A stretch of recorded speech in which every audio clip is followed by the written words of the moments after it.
ನಮಸ್ಕಾರ ಸ್ನೇಹಿತರೆ, one step to success ಚಾನಲ್ಗೆ ತಮ್ಮೆಲ್ಲರಿಗೆ ಸ್ವಾಗತ. ಸ್ನೇಹಿತರೆ, ಏನು CTETಗೆ ಸಂಬಂಧಪಟ್ಟಂತೆ ಸೀರಿಯಲ್ ವೈಸ್ ತರಗತಿಗಳು ನಡೀತಾ ಇದೆ. ಯಾರೆಲ್ಲ ಹೊಸದಾಗಿ ನನ್ನ ಚಾನಲ್ನ ನೋಡ್ತಾ ಇದ್ರೆ ದಯವಿಟ್ಟು ಸಬ್ಸ್ಕ್ರೈಬ್ ಮಾಡಿಕೊಂಡು ಪಕ್ಕದಲ್ಲಿ ಇರ್ತಕ್ಕಂತಹ ಬೆಲ್ ಬಟನ್ ಮೇಲೆ ಪ್ರೆಸ್ ಮಾಡಿಸಿ ಅಂತ ಹೇಳ್ತಾ ಇವತ್ತಿನ ತರಗತಿಯನ್ನು ನಾನು ಆರಂಭ ಮಾಡ್ತಿದ್ದೀನಿ. ಸ್ನೇಹಿತರೆ, ಒಂದು ಸ್ವಲ್ಪ ಬ್ಯಾಕ್ಗ್ರೌಂಡಲ್ಲಿ ಡಿಸ್ಟರ್ಬೆನ್ಸ್ ಇದೆ. ಇಲ್ಲಿ ಬಿಲ್ಡಿಂಗ್ ಕನ್ಸ್ಟ್ರಕ್ಷನ್ ನಡೀತಾ ಇದೆ. ಸ್ವಲ್ಪ ಡಿಸ್ಟರ್ಬೆನ್ಸ್ ಇದೆ, ಪ್ಲೀಸ್ ಅಡ್ಜಸ್ಟ್ ಮಾಡ್ಕೊಳ್ಳಿ. ನಾವು ಎಲ್ಲವನ್ನು ನೋಡಬೇಕಾಗುತ್ತೆ, ಅವರಿಗೂ ನಾವು ಹೇಳೋಕ್ಕಾಗೋದಿಲ್ಲ. ಅದ್ರ ಜೊತೆಗೆ ನಿಮ್ಮ ಎಕ್ಸಾಮ್ ತುಂಬ ನಿಯರ್ ಇರೋದ್ರಿಂದ ಥಿಯರಿ ಕ್ಲಾಸಸ್ನ ಕೊಡ್ತೀನಿ ಅಂತ ನಿಮಗೆ ಮಾತು ಕೊಟ್ಟಿದ್ದೀನಿ. ಅದ್ರ ಪ್ರಕಾರ ಮಾಡ್ತೀನಿ. ಸೊ ಸ್ನೇಹಿತರೆ, ಯಾರೆಲ್ಲ ನಾನು ಈಗಾಗಲೇ ಹೇಳಿರೋ ಹಾಗೆ CTET ಪ್ರಿಪ್ರೇಷನ್ ಆಗಿದ್ದೀರಾ, ಆಲ್ರೆಡಿ ಲಾಸ್ಟ್ ಡೇಟ್ ಅಂತೂ ಮುಗ್ದೇ ಹೋಗಿದೆ. ಸೊ 18 ಡೇಟ್ಗೆ ಲಾಸ್ಟ್ ಡೇಟ್ ಇತ್ತು, ಮುಗ್ದೋಯ್ತು. ಎಲ್ಲರೂ ಕೂಡ ಅಪ್ಲಿಕೇಶನ್ ಹಾಕಿದ್ದೀರಾ ಅಂತ ಅಂದ್ಕೊಂಡಿದ್ದೀನಿ. ಇವತ್ತಿನ ಒಂದು ತರಗತಿಯಲ್ಲಿ ಇನ್ನೂ ಒಂದು 10 ಕ್ವಶನ್ಸ್ ಇದೆ ಡೆವಲಪ್ಮೆಂಟ್ ಆ್ಯಂಡ್ ಗ್ರೋತ್ ಬಗ್ಗೆ. ಇದಿಷ್ಟು ಮುಗಿಸ್ಬಿಟ್ಟೆ ಅಂತಂದರೆ ನೆಕ್ಸ್ಟ್ ನಾವು 4th ಚಾಪ್ಟರ್ಗೆ ಮೂವ್ ಆಗೋಣ. ನಾನು ಕೂಡ ಹೊರಗಡೆ ಇರೋದ್ರಿಂದ ನನಗೆ ಥಿಯರಿ ಕ್ಲಾಸಸ್ ಮಾಡೋಕ್ಕೆ ಸ್ವಲ್ಪ ಏನು ಬೇಕಾಗುತ್ತೆ ಅಂದರೆ ಕಂಟೆಂಟ್ ಬೇಕಾಗುತ್ತೆ. ವಿತೌಟ್ ಕಂಟೆಂಟ್ ಏನೂ ಮಾಡೋಕ್ಕಾಗಲ್ಲ. ಸೊ ನಾನು ಬೇರೆ ಊರಲ್ಲಿ ಇರೋದ್ರಿಂದ ನಿಮ್ಗೆ 2 ದಿನ ನಾನು ವೀಡಿಯೋ ಮಾಡಿಲ್ಲ. ಸೊ ಇದಿಷ್ಟು ಆಲ್ರೆಡಿ ನಾನು MCQ ಮಾಡಿ ಇಟ್ಕೊಂಡಿದ್ದೀನಿ, ಅದಕ್ಕೋಸ್ಕರ ಈ ವಿಡಿಯೋನ ಮಾಡ್ತಾಯಿದ್ದೀನಿ.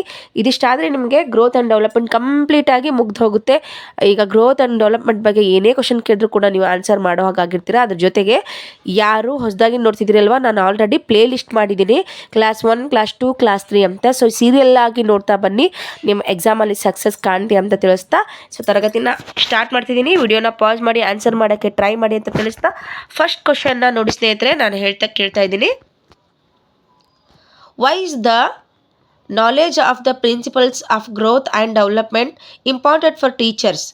ನೀವು ಆ್ಯಸ್ ಎ ಟೀಚರ್ ಇದ್ದೀರಾ ಅಂತ ಅಂದರೆ ಪ್ರಿನ್ಸಿಪಲ್ ಆ್ಯಂಡ್ ಗ್ರೋತ್ ಏನು, ಈ ವಿಕಾಸ ಮತ್ತು ಬೆಳವಣಿಗೆಯ ತತ್ವಗಳ ನಾಲೆಜ್ ಏನಕ್ಕಿರಬೇಕು? ಆ್ಯಸ್ ಎ ಟೀಚರ್ಗೆ ಬೆಳವಣಿಗೆ ಮತ್ತು ವಿಕಾಸದ ತತ್ವಗಳ ಒಂದು ನಾಲೆಜ್ ಏನಕ್ಕಿರಬೇಕು ಅಂತ ಕೇಳ್ತಿದ್ದಾರೆ. Option A, adjusting school programmes. Option B, ignoring individual difference. Option C, focusing only academics. Option D, maintaining discipline ಅಂತ ಇದೆ.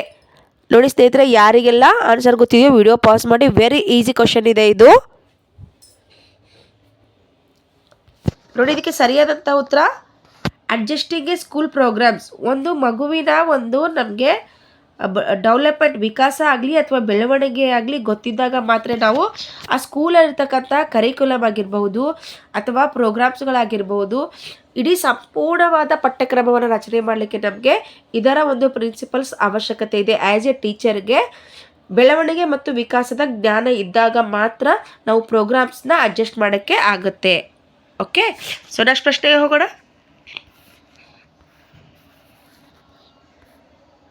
ನೋಡಿ ಸ್ನೇಹಿತರೆ, next question.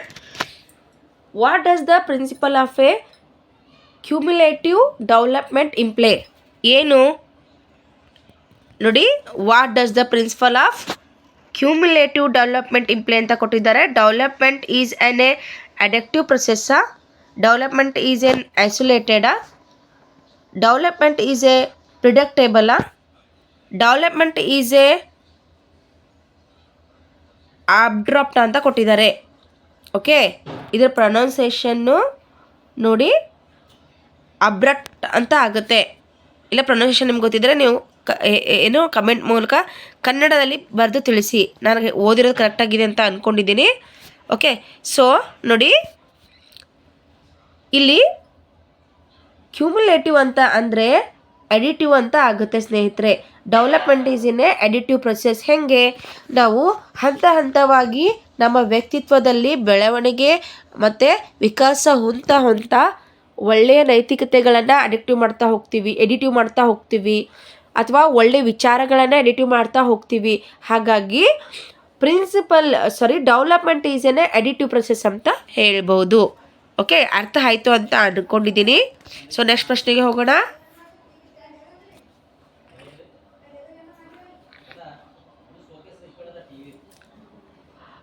Which principle acknowledges the uniqueness of each children's development timeline ಅಂತ ಕೊಟ್ಟಿದ್ದಾರೆ. Principle of a unique development, principle of a differential development, principle of interrelated development, principle is principle of a individual difference ಅಂತ ಕೊಟ್ಟಿದ್ದಾರೆ. ಸ್ನೇಹಿತರೆ, ಇದಕ್ಕೆ ಸಂಬಂಧಪಟ್ಟಂತೆ ಸರಿಯಾದ ಉತ್ತರವನ್ನು guess ಮಾಡಿ ನೋಡೋಣ. ಕ್ವಶನ್ ಏನಿದೆ, which principle acknowledges uniqueness of a each children. ನಾವು ಒಂದು ಮಗುವಿನ ಒಂದು ಯುನಿಕ್ನೆಸ್ನ ನೋಡಿದಾಗ ಯಾವುದು ಡೆವಲಪ್ಮೆಂಟು ಕರೆಕ್ಟ್ ಆಗುತ್ತೆ ಇಲ್ಲಿ ಅಂತ ಕೇಳಿದ್ದಾರೆ. ನೋಡಿ, ಇದಕ್ಕೆ ಸರಿಯಾದಂಥ ಉತ್ತರ ನೋಡ್ತಾ ಹೋಗೋಣ. Principle of a unique development ಅಂತ. ಓಕೆ, ಅಂದರೆ ಯುನಿಕ್ ಅಂದರೆ ಏನಾಗುತ್ತೆ, ಇಲ್ಲಿ ಪ್ರತಿಯೊಂದು ಮಗು ತನ್ನದೇ ಆದಂಥ ಒಂದು ಯುನಿಕ್ನೆಸ್ನ ಹೊಂದಿರುತ್ತೆ. ಹಾಗಾಗಿ ಇದಕ್ಕೆ ಸರಿಯಾದ ಉತ್ತರ ಆಗುತ್ತೆ. ಯುನಿಕ್ನೆಸ್ ಅಂದರೆ ಅದರದೇ ಆದಂಥ ಒಂದು ವಿಶೇಷ ಗುಣವನ್ನು ಹೊಂದಿರುತ್ತೆ. ಕೆಲವೊಬ್ಬರು ಸಂಗೀತದಲ್ಲೇ ತುಂಬ ಡೆವಲಪ್ ಆಗಿರ್ತಾರೆ, ಕೆಲವೊಬ್ಬರು ಆರ್ಟ್ ಇಳಿಸೋದ್ರಲ್ಲೇ ತುಂಬ ಅಂದರೆ ಬೇರೆ ಬೇರೆಯವ್ರ ಹತ್ರ ಯುನಿಕ್ನೆಸ್ ಇರುತ್ತೆ, ಅವ್ರದ್ದೇ ಆದಂಥ ಒಂದು ಯೂನಿಕ್ನೆಸ್ ಇರುತ್ತೆ ಅಂತ ಆನ್ಸರ್ ಆಗುತ್ತೆ ಸ್ನೇಹಿತರೆ. ಸೊ ನೆಕ್ಸ್ಟ್ ಕ್ವಶನ್ಗೆ ಹೋಗೋಣ. ನೀವು ಆಲ್ರೆಡಿ ಟೀಚರ್ ಇದ್ದೀರಾ, ನಿಮಗೆ ಇನ್ನೂ ಡೀಟೇಲ್ ಆಗಿ ಹೇಳೋ ಅವಶ್ಯಕತೆ ಇಲ್ಲ, ಅರ್ಥ ಮಾಡ್ಕೊಂಡಿದ್ದೀರಾ ಅಂತ ಅಂದ್ಕೊಂಡಿದ್ದೀನಿ. In the context of growth and development what does the want to term ಅಂತ ಕೊಟ್ಟಿದ್ದಾರೆ. ಸಿಗ್ನಿಫೈ, ಇದರ ಅರ್ಥ ಏನು? ಇಲ್ಲಿ ನೋಡಿ, ಇದರ ಅರ್ಥ ಏನು ಅಂತ ಅವರು ಪ್ರಶ್ನೆಯನ್ನು ಕೇಳಿದ್ದಾರೆ. Very very very easy. ನೀವು ಡೆವಲಪ್ಮೆಂಟ್ನ ಸಂಪೂರ್ಣವಾಗಿ ತಿಳ್ಕೊಂಡಿದ್ದೀರಾ ಅಂದ್ರೆ ಇದನ್ನು ಕರೆಕ್ಟಾಗಿ ಆನ್ಸರ್ ಮಾಡ್ತೀರಾ. ನೋಡಿ, principle of a continuity, principle of a individual difference, principle of interaction and a maturation. D, principle of a cumulative development ಅಂತ ಕೊಟ್ಟಿದ್ದಾರೆ. ಸೊ ಇದಕ್ಕೆ ಸರಿಯಾದಂಥ ಉತ್ತರ ವಾಂಟ್ ಟು ಟಾಮ್ ಅಂತ ಅಂದರೆ ಗರ್ಭದಿಂದ ಗೋರಿಯವರೆಗೆ ಅನ್ನೋ ಅರ್ಥವನ್ನು ಕೊಡುತ್ತೆ. ಗರ್ಭದಿಂದ ಗೋರಿಯವರೆಗೆ ಕಂಟಿನ್ಯೂವಸ್ ಆಗಿ ನಡೀತಕ್ಕಂಥದ್ದೇ ಡೆವಲಪ್ಮೆಂಟ್ ಅಲ್ವಾ. ಹಾಗಾಗಿ ಇದು ಸರಿಯಾದ ಉತ್ತರ ಆಗುತ್ತೆ. ಅರ್ಥ ಆಯ್ತಾ? ಸೊ ವಾಂಟ್ ಟು ಟರ್ಮ್ ಅಂತ ಕೊಟ್ಟಿದ್ದಾರೆ. ಪ್ರಿನ್ಸಿಪಲ್ ಅಂದರೆ ಕಂಟಿನ್ಯೂ ಆಗಿ ನಡೀತಕ್ಕಂಥದ್ದು, ಹುಟ್ಟಿನಿಂದ ಅಥವಾ ಗರ್ಭದಿಂದ ಗೋರಿಯವರೆಗೆ ಅಂತಕ್ಕಂಥ ಅರ್ಥವನ್ನು ಇದು ಕೊಡುತ್ತೆ. ಓಕೆ, ವಿಡಿಯೋ ಲೈಕ್ ಆಗಿದ್ರೆ ಕಮೆಂಟ್ ಮೂಲಕ ಏನು ಮಾಡಬೇಕು, ಲೈಕ್ ಬಟನ್ನ ಪ್ರೆಸ್ ಮಾಡಬೇಕು. ನಿಮ್ದೇನೇ ಡೌಟ್ ಇದ್ದರೂ ಕೂಡ ಕಮೆಂಟ್ ಬಾಕ್ಸಲ್ಲಿ ತಿಳಿಸ್ಬೇಕು. ಸೊ ನೆಕ್ಸ್ಟ್ ಪ್ರಶ್ನೆಗೆ ಹೋಗೋಣ. What do girls tend to do earlier in a comparison to boys according to the principle of a differential development? Physical grow, mature, learn, adapt to environments ಅಂತ ಕೊಟ್ಟಿದ್ದಾರೆ. So ಇದಕ್ಕೆ ಸರಿಯಾದ ಉತ್ತರ ಏನು ಅಂತ ಅನ್ನೋದೇ ಆದರೆ ಮೆಚ್ಯೂರ್ ಆಗಿರುತ್ತೆ. ಸರಿನಾ? ಹುಡುಗಿಯರನ್ನು ಒಂದು ಹೋಲಿಕೆ ಮಾಡಿದಾಗ ಹುಡುಗಿಯರು ಬೇಗ ಮೆಚ್ಯೂರ್ ಆಗ್ತಾರೆ. ನಾವು ಇಬ್ಬರನ್ನ ಕಂಪೇರ್ ಮಾಡಿದಾಗ ಹುಡುಗರಿಗಿಂತ ಹುಡುಗಿಯರು ಬೇಗನೆ ಏನಾಗ್ತಾರೆ, ಮೆಚ್ಯೂರ್ ಆಗ್ತಾರೆ. ಹಾಗಾಗಿ ಇದಕ್ಕೆ ಸರಿಯಾದ ಉತ್ತರ ಮೆಚ್ಯೂರ್ ಆಗುತ್ತೆ. ಓಕೆ, ಕಂಪೇರ್ ಮಾಡಿ ಅಂತ ಹೇಳಿದ್ದಾರೆ ಅವರು. ಗರ್ಲ್ಸ್ಗೂ ಬಾಯ್ಸ್ಗೂ ಕಂಪೇರ್ ಮಾಡಿದಾಗ ಯಾವುದರಲ್ಲಿ ಬೇಗ ಡಿಫ್ರೆನ್ಸ್ ಏನಿದೆ ಇದರಲ್ಲಿ ಅಂತ ಕೊಟ್ಟಿದ್ದಾರೆ. ಫಿಸಿಕಲಿ ಗ್ರೋ ಆಗ್ತಾರೆ ನಿಜ, ಲರ್ನ್ ಕೂಡ ಹುಡುಗರಿಗೆ ಜಾಸ್ತಿ ಆಗುತ್ತೆ, ಹುಡುಗಿಯರಿಗೆ ಲರ್ನಿಂಗ್ ಕಡಿಮೆ ಆಗುತ್ತೆ ಅನ್ನೋದೇನಿರಲ್ಲ. ಸೊ ಮೆಚ್ಯೂರು ಹುಡುಗಿಯರು ಬೇಗ ಮೆಚ್ಯೂರ್ ಆಗ್ತಾರೆ. ಓಕೆ, ಇದು ಸರಿಯಾದಂಥ ಉತ್ತರ. ಓಕೆ, ನೆಕ್ಸ್ಟ್ ಪ್ರಶ್ನೆ ಹೋಗೋಣ. According to the content that is essential for the realization of the aim of education ಅಂತ ಕೊಟ್ಟಿದ್ದಾರೆ. ನೋಡಿ, ಆಪ್ಷನ್ ಎ ಅಲ್ಲಿ understanding of the nature and principles of growth and development. Option B having a strict curriculum. Option C having high teach classrooms. Having a large number of students ಅಂತ ಕೊಟ್ಟಿದ್ದಾರೆ. Question ಏನಿದೆ ಅಂತ ಅರ್ಥ ಮಾಡ್ಕೊಳ್ಳಿ. First according to the content what essential to the realisation of the aim to education. ನಿಜವಾಗ್ಲೂ ಶಿಕ್ಷಣ ಅಂತಕ್ಕಂಥದ್ದು ಯಾವುದು ಅಂತ. ಸೊ ಅವ್ರು ಹೆವಿಯಾಗಿ ಕರಿಕ್ಯುಲಮ್ ಅಥವಾ ಪಠ್ಯಕ್ರಮ ನೀಡೋದಾ, ಅಥವಾ ಹೈ ಟೆಕ್ನಿಕಲ್ ಕ್ಲಾಸಸ್ನ ಕೊಡೋದಾ, ಅಥವಾ ದೊಡ್ಡ ದೊಡ್ಡ ತರಗತಿಗಳನ್ನು ಇಟ್ಕೊಳ್ಳೋದಾ. Having a large number of students ಅಂತ ಕೊಟ್ಟಿದ್ದಾರೆ. ತುಂಬ ಜನ ವಿದ್ಯಾರ್ಥಿಗಳು ಒಂದೇ ಒಂದು ತರಗತಿಯಲ್ಲಿ 100-200 ವಿದ್ಯಾರ್ಥಿಗಳನ್ನು ತುಂಬೋದಾ, ಅಥವಾ ಹೈ ಟೆಕ್ನಿಕಲ್ ಕ್ಲಾಸ್ ರೂಮಾ, ಅಥವಾ ಹ್ಯಾವಿಂಗ್ ಎ ಏನು ಕರಿಕ್ಯುಲಮ್ ಇರ್ತಲ್ಲ ಅದನ್ನು ತುಂಬ ಹೆವಿಯಾಗಿರಬೇಕಾ, ಅಥವಾ ಸ್ಟ್ರಿಕ್ಟ್ ಆಗಿರಬೇಕಾ ಅಂತ. ಸೊ ಆ್ಯಕ್ಚುಲಿ ಎಜುಕೇಷನ್ ಅಂತಕ್ಕಂಥದ್ದು ಅದರ ಗುರಿ ಏನಾಗಿರುತ್ತೆ ಅಂದರೆ understanding of the nature and principle of growth and development ಆಗಿರುತ್ತೆ. ಸೊ ಆಪ್ಷನ್ ಎ ಇದಕ್ಕೆ ಸರಿಯಾದ ಉತ್ತರ ಆಗುತ್ತೆ. ಓಕೆ, ಸೊ ನೆಕ್ಸ್ಟ್ ಪ್ರಶ್ನೆ ಹೋಗೋಣ.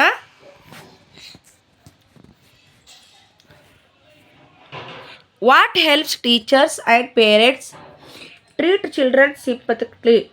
ಓಕೆ, ಆಪ್ಷನ್ 1 ಟೀಚರ್ಸ್ಗೆ ಮತ್ತು ಪೇರೆಂಟ್ಸ್ಗೆ ಯಾವುದು ಒಂದು ಭಾವನಾತ್ಮಕವಾಗಿ ಇಲ್ಲಿ ಹೆಲ್ಪ್ ಆಗುತ್ತೆ ಅಂತಕ್ಕಂಥದ್ದು. Okay, option A understanding the principle of growth and development, strict regulations, standardised testing, punishment. ನೋಡಿ, ಆರಾಮಾಗಿ ನೀವು ಡಿಲೀಟ್ ಮಾಡ್ಬೋದು. ಇಲ್ಲೇನು ಸ್ಟ್ರಿಕ್ಟ್ ರೆಗ್ಯುಲೇಷನ್ಸ್ ಇರಲ್ಲ, ಆಮೇಲೆ ಟೆಸ್ಟಿಂಗ್ ಕೂಡ ಇರೋದಿಲ್ಲ, ಸ್ಟ್ಯಾಂಡರ್ಡೈಸ್ಡ್ ಟೆಸ್ಟಿಂಗ್ ಕೂಡ ಇರೋದಿಲ್ಲ, ಪನಿಷ್ಮೆಂಟು ಕೂಡ ಇರೋದಿಲ್ಲ. ಟೀಚರ್ಸ್ಗೆ ಮತ್ತು ತಂದೆ ತಾಯಿಗೆ ಸಿಂಪತಿ ಅಂದರೆ ಭಾವನಾತ್ಮಕವಾಗಿ ಏನು ಹೆಲ್ಪ್ ಆಗುತ್ತೆ ಅಂದರೆ ವಿಕಾಸದಿಂದ ಅಥವಾ ಬೆಳವಣಿಗೆಯಿಂದ ನಮಗೇನು ಅರ್ಥ ಆಗುತ್ತೆ ಅಂದರೆ understanding the principles of growth and development ಆಗುತ್ತೆ. ಆ ಮಗುವಿನ ಭಾವನಾತ್ಮಕ ಒಂದು ಭಾವನೆಯನ್ನು ನಾವು ತಿಳ್ಕೊಬೇಕು ಅಂದರೆ ಅವರ ಪ್ರಿನ್ಸಿಪಲ್ ಆ್ಯಂಡ್ ಗ್ರೋತ್ನ ಅರ್ಥ ಮಾಡ್ಕೊಳ್ಳೋಕ್ಕೆ ಟೀಚರ್ಸ್ಗೆ ಹೆಲ್ಪ್ ಆಗುತ್ತೆ ಅಂತಕ್ಕಂಥದ್ದು. ಸರಿನಾ? ಅರ್ಥ ಆಯಿತು ಅಂದ್ಕೊಂಡಿದ್ದೀನಿ. ನಿಮ್ಗೆ ಏನೇ ಅರ್ಥ ಆಗಿಲ್ಲ ಅಂದರೂ ಕೂಡ ಕಮೆಂಟಲ್ಲಿ ತಿಳಿಸಿ. ಕ್ವಶನ್ ಏನು ಕೊಟ್ಟಿದ್ದಾರೆ? ಟೀಚರ್ಸ್ಗೆ, ಪೇರೆಂಟ್ಸ್ಗೆ ಮಗುವಿನ ಒಂದು ಭಾವನಾತ್ಮಕವಾದ ಸಂಬಂಧವನ್ನು ಅಥವಾ ಅವರ ಭಾವನೆಯನ್ನು ತಿಳ್ಕೊಬೇಕಂದ್ರೆ ಯಾವುದು ಹೆಲ್ಪ್ ಆಗುತ್ತೆ ಅಂದರೆ ನಾವು ಅವರ ಬೆಳವಣಿಗೆ ಮತ್ತು ವಿಕಾಸವನ್ನು ಅರ್ಥ ಮಾಡಿಕೊಂಡಾಗ ಅವ್ರದ್ದು ಒಂದು ನಾವು ಭಾವನೆಗಳನ್ನು ಅರ್ಥ ಮಾಡ್ಕೋಬೋದು. ನಮಗೆ ಗ್ರೋತ್ ಮತ್ತು ಡೆವಲಪ್ಮೆಂಟ್ ಅರ್ಥ ಆದಾಗ ಆಟೋಮೆಟಿಕ್ಲಿ ಟೀಚರ್ಸ್ಗಾಗಲಿ ಪೇರೆಂಟ್ಸ್ಗಾಗಲಿ ಆ ಮಗುವಿನ ಒಂದು ಭಾವನಾತ್ಮಕ ಸಂಬಂಧ ಆಗಿರ್ಬೋದು, ಆತನ ನಾಲೆಜ್ ಆಗಿರ್ಬೋದು, ಎಲ್ಲವೂ ಕೂಡ ಗ್ರೋತ್ ಮತ್ತು ಡೆವಲಪ್ಮೆಂಟ್ ಅರ್ಥ ಆಗುತ್ತೆ. ನೋಡಿ, ನೆಕ್ಸ್ಟ್ ಪ್ರಶ್ನೆ ಹೋಗೋಣ. 18 ಪ್ರಶ್ನೆ ಇದೆ. ಒಂದು ನಿಮಿಷ. Okay, what does understanding the principle of a growth and development help parents and teachers to do? Again ಶಿಕ್ಷಕ ಮತ್ತು ತಂದೆ ತಾಯಿಗಳಿದ್ದಾರೆ, ಇವರಿಗೆ ಯಾವ ಒಂದು ಡೆವಲಪ್ಮೆಂಟ್ ಮತ್ತು ಗ್ರೋತಿಂದ ಹೆಲ್ಪ್ ಆಗುತ್ತೆ ಅಂತ ಕೇಳಿದ್ದಾರೆ. Create a healthy environment, set a unrealistic expectations. Okay, next ignore the individual difference, focus only the academic achievement. ನೋಡಿ, what does the understanding the principle growth and development help to? ನಾವು ಬೆಳವಣಿಗೆ ಮತ್ತು ವಿಕಾಸದಿಂದ ಏನನ್ನು ಅರ್ಥ ಮಾಡ್ಕೋತೀವಿ ಅಥವಾ ಇದರಿಂದ ಶಿಕ್ಷಕ ಮತ್ತು ತಂದೆ ತಾಯಿಗಳಿಗೆ, ಪೇರೆಂಟ್ಸ್ಗಳಿಗೆ ಯಾವುದರ ಬಗ್ಗೆ ಅರ್ಥ ಆಗುತ್ತೆ ಅಂತ. ಕ್ರಿಯೇಟ್ ಎ ಹೆಲ್ತಿ ಎನ್ವೈರ್ಮೆಂಟಾ? ಹೌದು, correct. Create a healthy environment. ಮಗುವಿನ ಒಂದು ಡೆವಲಪ್ಮೆಂಟು ಮತ್ತು ಆ ಮಗುವಿನ ವಿಕಾಸದ ಬಗ್ಗೆ ನಮಗೆ ಗೊತ್ತಾದಾಗ ನಾವು ಅವ್ರ ಸುತ್ತಮುತ್ತ ಪಾಸಿಟಿವ್ ಆದಂಥ ಹೆಲ್ದಿ ಆದಂತಹ ಎನ್ವೈರ್ಮೆಂಟ್ನ ಕ್ರಿಯೇಟ್ ಮಾಡಿದಾಗ ಮಗು ಆಟೋಮೆಟಿಕ್ಕಾಗಿ ಏನಾಗುತ್ತೆ ಅಂದರೆ ಡೆವಲಪ್ ಆಗುತ್ತೆ. ಮಗು ತುಂಬ ಪರಿಣಾಮಕಾರಿಯಾಗಿ ಕಲಿಯುತ್ತೆ. ಸೊ ಶಿಕ್ಷಕರಿಗೆ ಮತ್ತು ಪೇರೆಂಟ್ಸ್ಗಳಿಗೆ ಡೆವಲಪ್ಮೆಂಟ್ ಮತ್ತು ಗ್ರೋತ್ ಬಗ್ಗೆ, ಮಗುವಿನ ಡೆವಲಪ್ಮೆಂಟ್ ಮತ್ತು ಗ್ರೋತ್ ಅರ್ಥ ಆದಾಗ ಆ ಮಗುವಿಗೆ ತಕ್ಕಂತೆ, ಈಗ ನೋಡಿ ಒಂದು ಮಗು ಇದೆ ಅಂದರೆ ಅದು ಶಿಕ್ಷಣದಲ್ಲಿ ತುಂಬ ಹಿಂದುಳಿದಿದೆ, ಕ್ಲಾಸಲ್ಲಿ ಟೆಸ್ಟ್ಗಳಲ್ಲಿ ಕರೆಕ್ಟಾಗಿ ಮಾರ್ಕ್ಸ್ ತೊಗೋತಾ ಇಲ್ಲ. ಸಾರಿ ಫ್ರೆಂಡ್ಸ್, ಹಿಂದೆ ಸ್ವಲ್ಪ ಡಿಸ್ಟರ್ಬೆನ್ಸ್ ಇದೆ. ಸೊ ಗೊತ್ತಾದಾಗ ಏನಾಗುತ್ತೆ ಅಂದರೆ ಆ ಮಗುವಿಗೆ ಯಾವ ರೀತಿ ನಾವು ಎನ್ವೈರ್ಮೆಂಟ್ ಕೊಡಬೇಕು. ಸುಮ್ಮನೆ ಅದಕ್ಕೆ ಒಂದು ರೂಮಲ್ಲಿ ಎಲ್ಲ ಎನ್ವೈರ್ಮೆಂಟ್ ಕೊಟ್ಟಾಗ ತಾನಾಗೆ ಕಲಿತಾನ, ಅಥವಾ ನಾವು ಅವ್ರ ಬೆನ್ನ ಹಿಂದೆ ಇದ್ದರೆ ಅವ್ನು ಕಲಿತಾನ, ಅಥವಾ ಅವನಿಗೆಲ್ಲಾದ್ರೂ ಟ್ಯೂಷನ್ ಹಾಕಿದ್ರೆ ಕಲಿತಾನ, ಅಥವಾ ಅವನಿಗೆ ಇನ್ನೂ ಡಿಫ್ರೆಂಟಾಗಿ ಹೇಳಿದರೆ ಕಲಿತಾನ ಅಂತಕ್ಕಂತಹ ಒಂದು ಯಾವ ರೀತಿ ಮಗುವಿಗೆ ಎನ್ವೈರ್ಮೆಂಟ್ ಕೊಟ್ಟರೆ ಕಲಿತಾನೆ ಅಂತಕ್ಕಂಥದ್ದು ಇಲ್ಲಿ ಇಂಪಾರ್ಟೆಂಟ್ ಆಗುತ್ತೆ. ಹಾಗಾಗಿ ಕ್ರಿಯೇಟ್ ಎ ಹೆಲ್ತಿ ಎನ್ವೈರ್ಮೆಂಟ್ ಆಗೋಕ್ಕೆ ನಮಗೆ ಯಾವ ನಾಲೆಜ್ ಇರಬೇಕು? ಡೆವಲಪ್ಮೆಂಟ್ ಆ್ಯಂಡ್ ಗ್ರೋತ್ನ ಒಂದು ನಾಲೆಜ್ ಇರಬೇಕು. ಇದರಿಂದ ಪೇರೆಂಟ್ಸ್ಗೆ ಆಗಲಿ ಟೀಚರ್ಸ್ಗೆ ಆಗಲಿ ಎನ್ವೈರ್ಮೆಂಟ್, ಒಂದು ಒಳ್ಳೆಯ ಆರೋಗ್ಯಕರವಾದ ಪರಿಸರವನ್ನು ಕ್ರಿಯೇಟ್ ಮಾಡೋಕ್ಕೆ ಹೆಲ್ಪ್ ಆಗುತ್ತೆ. Okay, so next, what is the key role of environment as per Arnold Gesell definition of growth ಅಂತ ಕೊಟ್ಟಿದ್ದಾರೆ. ನೋಡಿ, function of the organism, furnishing the soil and surrounding for manifestation of development. C. Playing on a role in the growth. Being the sole factor of for growth ಅಂತ ಕೊಟ್ಟಿದ್ದಾರೆ. So ಇದಕ್ಕೆ ಸರಿಯಾದಂಥ ಉತ್ತರ ನೋಡಿ Arnold ಗೆಜಲ್ ಅವ್ರ ಪ್ರಕಾರ ನೋಡಿ, ನಾವು ಆರ್ನಾಲ್ಡ್ ಗೆಜಲ್ ಅವ್ರ ಪ್ರಕಾರ ನೋಡಬೇಕಾಗುತ್ತೆ. ಕೀ ಆಫ್ ರೋಲ್ನ ಕೊಟ್ಟಿದ್ದಾರೆ ಎನ್ವೈರ್ಮೆಂಟ್ ಮತ್ತು ಗ್ರೋತ್ ಬಗ್ಗೆ. ಏನಂತಂದರೆ option B, furnishing the soil and surrounding for the manifestation of development ಅಂತ ಕೊಟ್ಟಿದ್ದಾರೆ. ಇದಕ್ಕೆ ಇದು ಸರಿಯಾದಂಥ ಉತ್ತರ ಆಗುತ್ತೆ. ಇದು ಇವ್ರ ಪ್ರಕಾರ ಕೇಳಿದ್ದಾರೆ, ಹಾಗಾಗಿ ಇದಕ್ಕೆ ಇದು ಸರಿಯಾದಂಥ ಉತ್ತರ ಆಗಿದೆ. ಓಕೆ, ಡಿ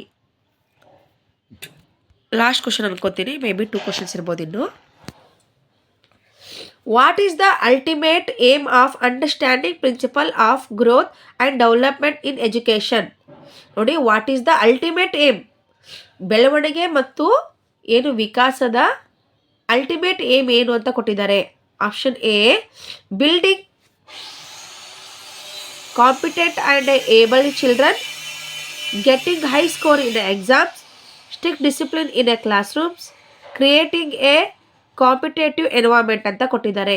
ನಿಜವಾಗ್ಲೂ ನಾವು ಬೆಳವಣಿಗೆ ಮತ್ತು ವಿಕಾಸದ ಏಮ್ ಏನು ಅಂತ ಅಂದರೆ, ನಾವು ಮಗುವಿನ ಹತ್ರ ಏನು ಮಾಡ್ತೀವಿ ಅಂದರೆ building a competent and able to children, ಒಂದು ಮಗುವಿನ ಬೆಳವಣಿಗೆ.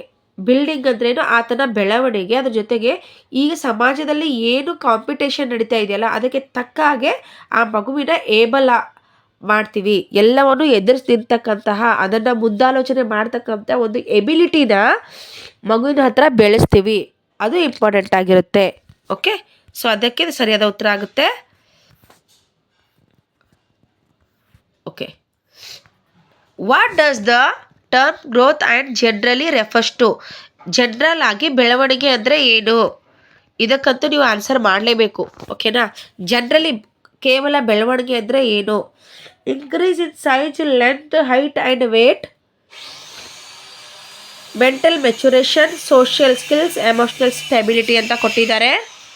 ಸೊ ನಿಮ್ಗೆ ಈಗಾಗಲೇ ಗೊತ್ತಿರೋ ಹಾಗೆ ನೋಡೋಣ, ಇದು ತುಂಬ ಈಸಿ ಇದೆ. ನೋಡೋಣ ಯಾರು ಆನ್ಸರ್ ಮಾಡ್ತಿರತ್ತ ವೇಟ. ಸೊ ಗ್ರೋತ್ ಅಂದರೆ ದೈಹಿಕವಾದ ಬೆಳವಣಿಗೆ ಆಗಿರುತ್ತೆ. ಸೊ ಮೆಂಟಲ್ ಮೆಚುರೇಷನ್ ಆಗಲಿ, ಸೋಷಿಯಲ್ ಸ್ಕಿಲ್ ಆಗಲಿ, ಎಮೋಷ್ನಲ್ ಸ್ಟೆಬಿಲಿಟಿ ಇವೆಲ್ಲ ಡೆವಲಪ್ಮೆಂಟಲ್ಲಿ ಬರುತ್ತೆ. ಬಟ್ ಓನ್ಲಿ ಗ್ರೋತ್ ಅಂತ ಕೇಳಿದಾಗ increase in size, length, height and weight ಇದಕ್ಕೆ ಸರಿಯಾಗಿರುತ್ತೆ ಆನ್ಸರ್. Okay, next